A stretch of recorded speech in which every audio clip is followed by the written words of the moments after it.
na siya ang guilty sa pagkamatay ng papa namin. I can help you, Carlos! Eh, mukhang nababaliw na talaga si Carlos eh. You're his daughter. Kaya hindi niya ako sasaktan.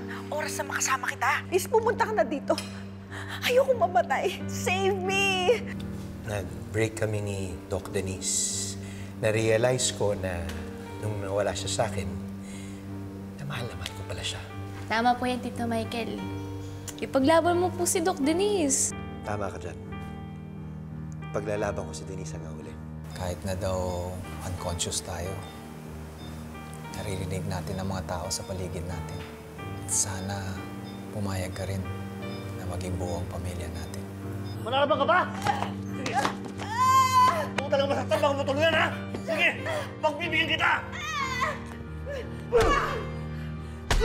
What? What? Please, Mom! Kaya magdasal ka na! Dahil katapusan mo na.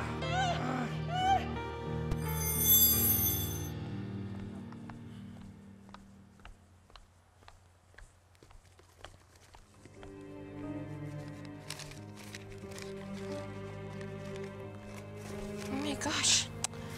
Ano ba yan? Iwan ko pa yung susi ko.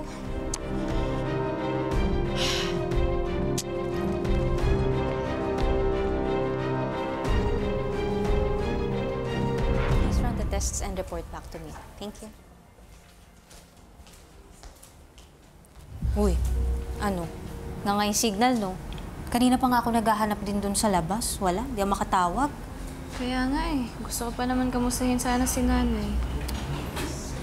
Kaya mo naman dyan. O dun kayo, kahit yung banda. ER. Ay, Sige, ayan. dito. Si Doc baka alam nila kung saan dito may signal. Doc? Doc, excuse po. Alam, Doc, magtatanong lang po sana ako kung meron po bang spot dito sa ospital na medyo malakas po yung signal.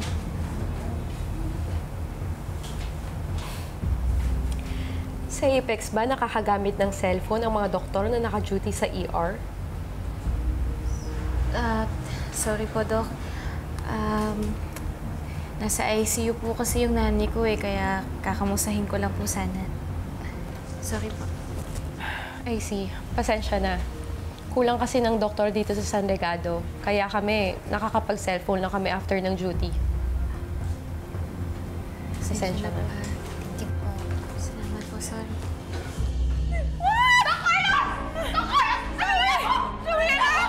Please, huwag mo sasaktan si Mami. Please, parang awa mo na. Please, please, parang awa mo na. Huwag mo siya sasaktan.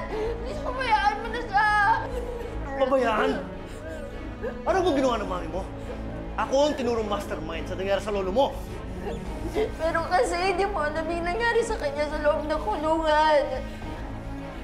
Pinapahirapan siya doon, sinasaktan siya. Muntik na lang mamatay. Kaya kung nagawa man niya yun, kung nagawa man niya makipagsabotan sa witness, para laging makasurvive siya. Tulong! Nurse! Tulong! Tigilin mo po. Ito na lang po. Please assist Dr. Santos na lang.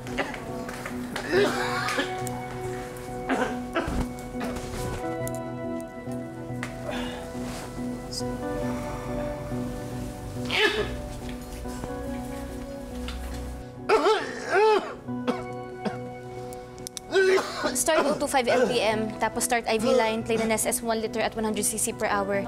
Tapos ipa-CBC natin siya, chest x-ray, urinalysis, tsaka PCR test. Noted po, Doktora.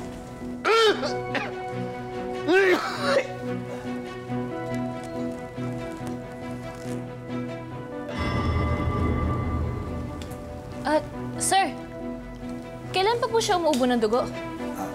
Ako, ngayon lang yan, Dok. Tapos parang mainit po siya. Kailan pa po siya nilalagnat?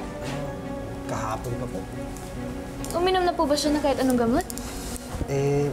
Dok, nag-ano na po siya, nag-paracetamol at saka nag-antibiotic.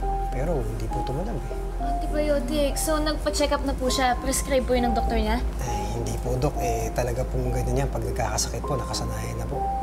Ay, naku, mali po yun. Dapat hindi po tayo umiinom ng antibiotics kung hindi naman po prescribe ng doktor. Kasi magiging resistant po yung katawan natin eh. Next time po na kailangan niya po ng antibiotics, baka hindi na po tumalab yun. Sorry po, Dok. Kasi po yung boss po namin umuwi from Sudan. May dala pong alak, kaya po napainom kami. Saka tingin ko naman, Dok, baka naman po minakain lang siya. Kasi kami naman po nakainuman niya, okay naman po eh.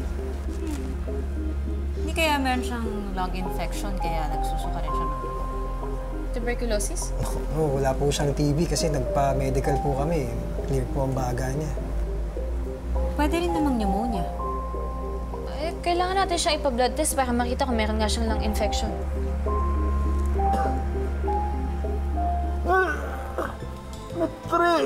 Uy, pare, ano ka ba?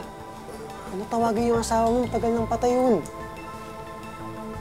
Nurse, nag-beep na po yung thermometer. Yes po, Ano pong Doktora. temperature niya? 39 po, Doktora.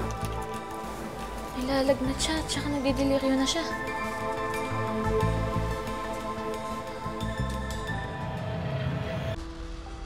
Para kung iisipin mo naman, wanted ka na naman eh. Dahil sa ginawa mo kay Tita Lynn at saka doon sa ex-wife mo. Ano naman yung madagdagan pa yung kaso mo, di ba? Wala na naman yun eh, di ba? So okay lang? Na ginawa yun ng mami mo? Ha?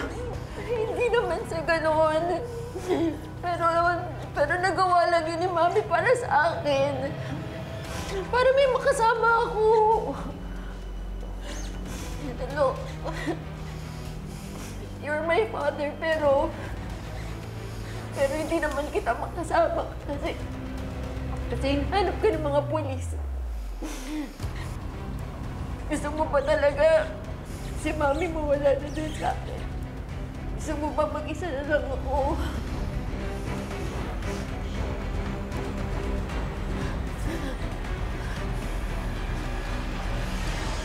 Ma'am? Ayos lang po ba kayo dyan? Tulong! Tulong! Tulong! Tulong! Mami! Mami! Please, tulungan niyo kami! Ano ba nangyari sa inyo? Si Doc Carlos, sundan mo nakatakas! Mami!